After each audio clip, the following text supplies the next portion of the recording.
हमारे डॉग हमें क्यों बाइट करने लग जाते हैं, उसके लिए मैं आपके साथ अभी 5 रीज़न्स शेयर करने वाला हूं, क्योंकि हमें बहुत सारे केसेस ऐसे आते हैं जिसमें डॉग पेरेंट्स हमको ये बताते हैं कि यार हम अपने डॉग का बहुत ध्यान रखते हैं, उसको खाना देते हैं, अच्छा घर देते हैं, लेकिन उसके बाद भी वो हमें काट रहा है, जो रिश्ते की धज्जियाँ उड़ा देता है।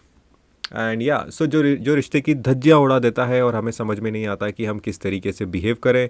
काफ़ी रोना भी आता है, काफ़ी हार्ट ब्रेक भी होता है, क्योंकि हमारा डॉग ही हमें काट रहा है। मैं आपके साथ 5 रीज़न्स शेयर करने वाला हूँ, प्लीज़ ध्यान से सुनिएगा। एंड आपके कोई भी सवाल है आप कमेंट्स में पूछ सकते हैं। डॉग्स क्यों बाइट करते हैं हमको?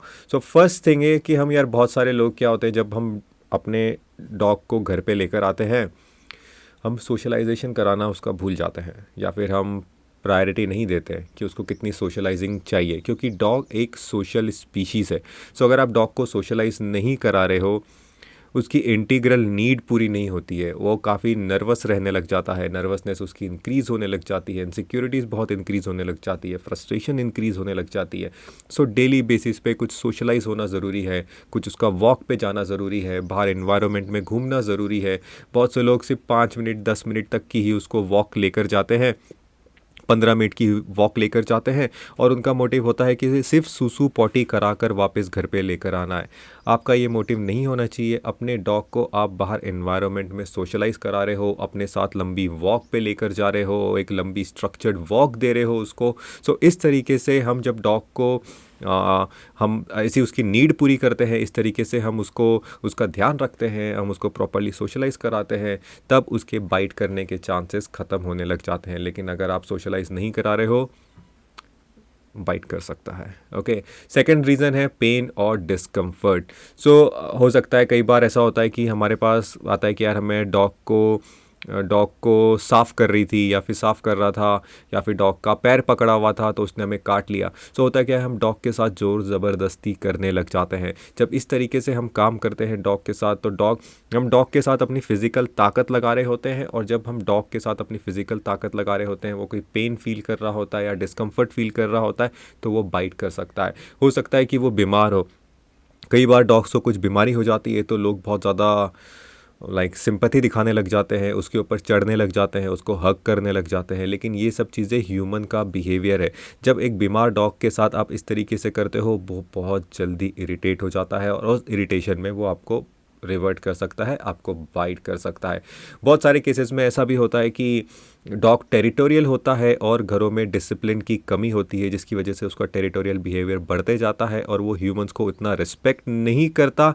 कभी भी कोई उसकी चीज़ होगी जिससे आपको उसको लेना होगा, या फिर कोई स्ट्रेंजर आ रहा होगा, और कोई भी किसी भी चीज़ को अगर वो प्रोटेक्ट कर रहा होगा, तो वो उसकी प्रोटेक्शन करने की वजह से आपको बाइट कर सकता है, क्योंकि आपके ऊपर वो आपको इतना रिस्पेक्ट नहीं करता, और ये जो आपने उसको घर में डिसिप्लिन की कमी है, उसकी वजह से उसका टेरिटोरियल बिहेवियर काफ़ी इंक्रीज़ हुआ है, उसकी वजह से भी डॉग बाइट कर सकता है। कई बार लोग अपने डॉग को कॉर्नर्ड कर देते हैं, या फिर हाथ उठाते हैं, या फिर डंडा उठाते हैं, या फिर न्यूज़पेपर उठाते हैं, जिससे डॉग को डर लग जाता है, और डरने के कारण डॉग के अंदर एक प्रोटेक्शन का बिहेवियर ट्रिगर हो जाता है।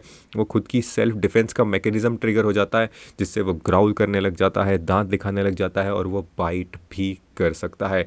एंड जो फिफ्थ रीज़न है, वो सबसे बड़ा रीज़न है, और वो है हमारी lack of understanding. Humans dog psychology को अंडरस्टैंड नहीं करते हैं, डॉग का माइंड कैसे काम करता है उसको अंडरस्टैंड नहीं करते हैं, और बिकॉज ऑफ दैट बहुत सारी मिस्टेक्स करते हैं डॉग के साथ कम्युनिकेट करने में। जब आप मिस्टेक्स करते हो डेली बेसिस पे, वो कंपाउंड होती जाती है, और वो डॉग को अनस्टेबल कर देती है, जिसकी वजह से डॉग बाइट कर सकता है। और ज़्यादा से ज़्यादा बाइट लैक ऑफ अंडरस्टैंडिंग की वजह से होता है, क्योंकि अगर आपके पास अंडरस्टैंडिंग होती, आप उसको सोशलाइज कराते, आपके पास अंडरस्टैंडिंग होती तो आपको ये पता होता कि पेन और डिस्कम्फर्ट में कैसे उसके साथ बिहेव करना है। वो अगर आपके पास अंडरस्टैंडिंग होती तो वो टेरिटोरियल नहीं होता, कभी थ्रेटन फील नहीं करता। इसलिए lack of understanding root cause है डॉग के बिहेवियरल इश्यूज़ में, डॉग का बाइटिंग का। हमें अपने आप को एजुकेट करना बहुत ज़्यादा ज़रूरी है कि हम डॉग के माइंड को समझ सकें। अब प्रिवेंट कैसे करना है ये सारी की सारी चीज़ें? अपने डॉग को रेगुलर बेसिस पे सोशलाइज कराइए, लंबी लंबी वॉक पे लेकर जाइए, अगर दूसरे डॉग्स के साथ वो मिलता है तो दूसरे डॉग्स के साथ मिलवाइए। लेकिन हमारे डॉग के साथ हमें एक तरीके से हम उनको अगर अंडरस्टैंड कर सकें, उनकी डेली बेसिस पे उनकी नीड्स पूरी कर सकें, तो वो डॉग ज़्यादा से ज़्यादा काम रहते हैं, कॉन्फिडेंट रहते हैं और बाइटिंग के इंसिडेंट बिल्कुल भी नहीं होते हैं। सेकंड चीज़ है कि आप डेली बेसिस पे अपने डॉग को ट्रेन कर सकते हो, ओबीडियंस ट्रेनिंग दे सकते हो। ओबीडियंस ट्रेनिंग का मतलब होता है सिट, स्टे, स्टैंड। सो आप ये डेली बेसिस पे जब आप अपने डॉग को ट्रेन करते हो, डॉग को मेंटल स्टिमुलेंट मिलता है, आपकी तरफ वो मोर ओबीडियंट होता है, आपको मोर रिस्पेक्ट करता है और एक तरीके से आपका और आपके डॉग का बॉन्ड भी स्ट्रांग होता है, क्योंकि आप दोनों एक एक्टिविटी कर रहे हो जो हाई रिवॉर्ड है, क्योंकि आप ट्रीट्स दे रहे हो उसके अंदर।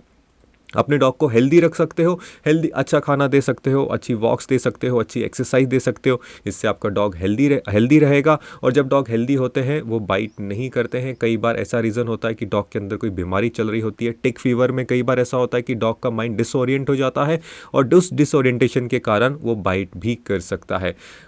Fourth cheese, respect the boundaries. बहुत से लोग अपने डॉग की बाउंड्रीज को रिस्पेक्ट नहीं करते हैं, वो बार बार इंटीमेट स्पेस में घुसते हैं, जिसकी वजह से डॉग लगातार फ्रस्ट्रेट होता रहता है और एक टाइम पर ऐसा आता है कि वो बाइट करना स्टार्ट कर देता है, क्योंकि बाकी सिग्नल्स आप कंप्लीटली डिसरिगार्ड कर रहे हो। आप देख नहीं रहे हो कि वो आपकी तरफ देख नहीं रहा है, मुंह उधर फेर रहा है, हल्के से होठ हिला रहा है, या फिर उसके बाद वो उसने ग्राउलिंग स्टार्ट कर दिया, दांत दिखाना स्टार्ट कर दिया और उसके बाद वो बाइटिंग भी स्टार्ट कर देता है।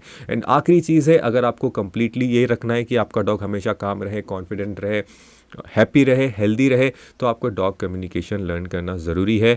लोग ये ज़रूर बोलते हैं डॉग को ट्रेन करो या फिर डॉग बिहेवियरिस्ट हायर कर लो, लेकिन डॉग ट्रेनर, डॉग बिहेवियरिस्ट आपके पास हमेशा नहीं रह सकते। डॉग आपके पास आया है एक दिन के लिए नहीं, 2 दिन के लिए नहीं, 10 से 14 साल के साथ वो आपके साथ रहने वाला है। सो इट्स बेटर कि हम अंडरस्टैंड कर लें कि डॉग की भाषा कैसे बोलते हैं, ताकि मेरा और आपके डॉग का, आपका और आपके डॉग का रिश्ता स्ट्रांग हो। और वो तभी पॉसिबल है आप कितनी अंडरस्टैंड करते हो अपने डॉग को। So these are the things जिस पे आप वर्क कर सकते हो। अगर आप पे कोई भी सवाल है प्लीज़ आप कमेंट्स में पूछ सकते हो। एंड हमारे जितने भी ऑफर्स हैं आप हमारे डिस्क्रिप्शन में देख सकते हो। सो या फ्री कोर्सेज भी हैं, फ्री कोर्सेज भी आप जाकर देख सकते हो, जिससे आपको अंडरस्टैंडिंग आएगी कि डॉग का माइंड किस तरीके से वर्क करता है। So thank you so much. Let me know if you have any questions. यहाँ पर कमेंट्स हैं और मैं आपका रिप्लाई करूँगा। Bye bye.